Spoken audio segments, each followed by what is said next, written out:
Technology and Communication, Our World's Progression in How We Communicate by Paul Litwa. As a child, my brother and I indirectly experimented with technology at a young age.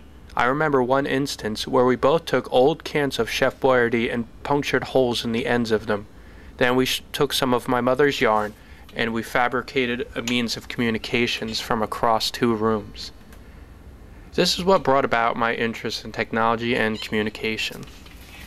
From Facebook to the actual alphabet, communication has been growing for thousands of years. Hello?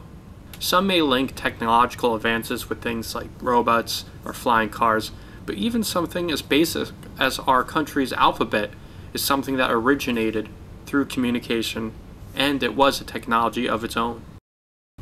Now you may say that Facebook is the most popular form of communication these days, but it was only around since 2004. Did you know that the telephone was invented in 1876 by Alexander Graham Bell? Now I wasn't able to get a hold of the first telephone, but I was able to borrow this. This is a telephone from, I believe, 1940s, mids to late. It is actually still functional. And this is what they used as the main form of communication around that era. There was no Facebook chat or email back then. Many people believe that Latin was one of the first languages, and while it is extremely old, it was not the first. There's actually a lot of speculation on which is the first language.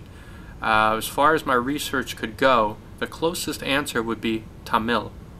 However, it has not been proven 100%.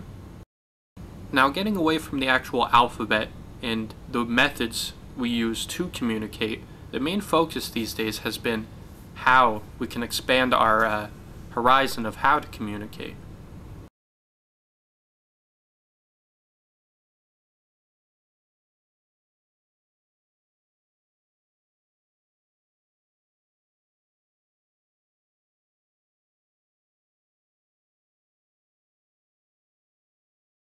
Did you know that the first cell phone was invented in 1973 by Dr. Martin Cooper?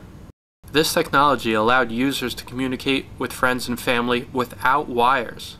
This technological advancement greatly broadened the horizon for more than half the ways we communicate today. There are at least 56 countries in the world which are running cellular phone networks.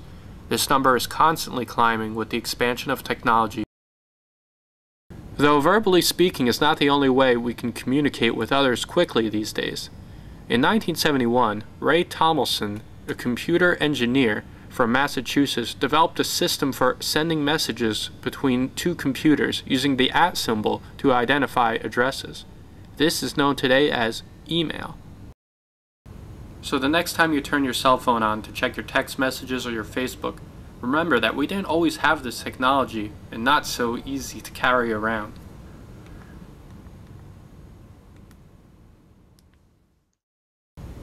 Now I don't want to take up any more of your time, but if anyone else is interested in further hearing about technology and communications, please see me after class or email me in the threads.